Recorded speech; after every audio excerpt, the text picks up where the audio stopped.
keep that right shoulder from falling to the right. It seems like both directions. Her right shoulder wants to fall on your right rein, at least today. So just keep a thought for that. That's right. Very good. Very good. Okay. And then bubble her up to the trot. Okay, good girl. Good. And can she flex just a little bit more to the inside? Good. When you look at her, do you see that her ears are slightly unlevel? Yes. Okay, so her nose is going to the outside and her head is going to the inside. So what we need to do is, yeah, exactly. Flex her just a little bit more. There you go. And then now let her go a little. There, you got it. And then flex her again a little bit more. And then let her go a little. So she just needs to stretch, yes, that outside of her neck in order to be more comfortable with the flexion to the inside. There we go. Now it's better. Good. Okay. Sometimes it only takes a couple times. Good. Okay. And so now with that in mind, let's do our little half halt where we get our marching trot. And then when she gets soft, then you can take her up to the canter again. So say, I need that little bit of flexion, hun. So that, yeah, there we go. So she doesn't cheat you with the outside of her body. Good, nice. That's all right, good, exactly. Good transition. Okay. And now you flex her to the inside again, just a little more. And then you soften that inside hand. And now you half halt the outside elbow back and you collect her. Good. And then you flex her to the inside a little bit too much because we want her to get a little softer in that flexion. And then we soften that rein and then we take up the outside rein again and we fix the outside. Keep your legs on. That's okay. Good. And say, okay, now short trot again, honey. Good. There. Good girl. And then soften the inside hand and canter. That's okay. And now you flex her to the inside. Always start with this direction. And then you can straighten her up outside rein. Once you can give that inside, straighten her up on the outside rein. Now, good, good, good. You feel that outside hind, right? Yeah. Now flex her to the inside again for a moment, a couple strides. Good. Now she's like, oh, good. And then you half halt her again. Nice job. Nice job. Yeah. Okay, so now you can feel how you can go, okay, here's supple and here's collected. And here's supple and here's collected. Good job. Excellent. And then pretty soon she'll be able to do them both at the same time, but maybe not today, you know. Good. There you go. Uh-huh. Yeah, nice. Nice. And you can let her come down to trot whenever you're ready. It's so much nicer.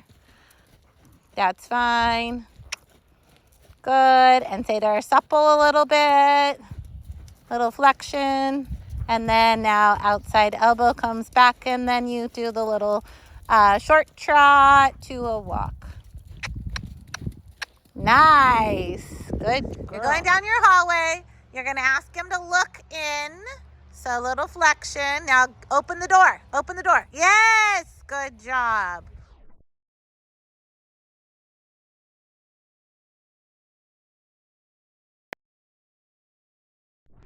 Good. Now flex him again to the inside. Open the door and push him through. Good.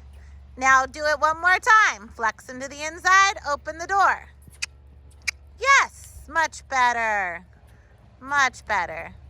So you feel how every time you make a transition, it doesn't have to be just from walk to canter or trot to canter. It can be in the canter. You're making a transition within the gait, we call it.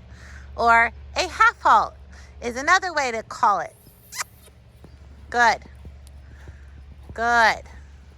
Yes. As soon as you feel him, okay, good. I like it.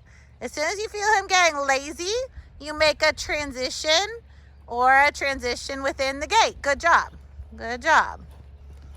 Make sure you open the door before you try to push him through it. Don't push him through a closed door. So right now the door is closing a little, right? Yeah, so flex him and then give that inside hand forward and open the door. Good. There, that was better. You feel it? Good. Okay, here's my outside rein. And my legs are asking you to fluff up a little. Hurry up the hind leg, and if that's not enough, then the whip gives him a little tickle. But the outside rein has to really stay steady. Good, good. Yeah, that was a really nice transition because he picked it up with his hind legs and then lifted his forehand, right? That's it. Now let his neck out. Yeah, beautiful. And then let his neck out. Aha. Aha, that's the secret right there. Good. You slow the forehand down, you hurry the hind leg up, and then you let the neck out again. Up, slow the forehand down, hurry the hind leg, let the neck out. There, good job. That's it. Good, good, good, good, good. Nice, Marcy. Beautiful. Yeah, there, exactly. And now he got 6 inches out instead of 3 inches out, so then you bring him back in. And you say, now you can float a little bit in the connection.